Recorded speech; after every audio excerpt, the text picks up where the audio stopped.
अस्सलाम वालेकुम दोस्तों, आपको बहुत बड़ी और ताज़ा तरीन अहम ब्रेकिंग न्यूज़ से आगाह करते चलें कि बाबर आजम ने अपनी जीत कौम के नाम कर दी है। जी नाजरीन, जानिए पूरी तफसील इस छोटी सी वीडियो में।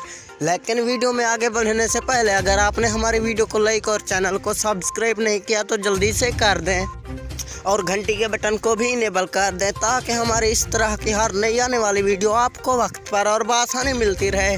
तो दोस्तों, आपका कीमती वक्त ज़ाया किए बगैर बढ़ते हैं वीडियो की जानिब।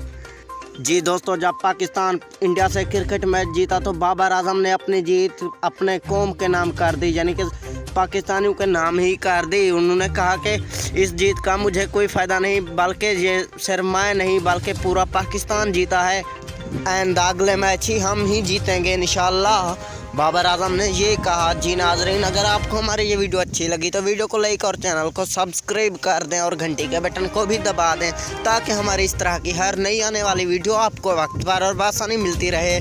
तो दोस्तों, मिलते हैं नेक्स्ट वीडियो में, तब तक के लिए अल्लाह निगहबान।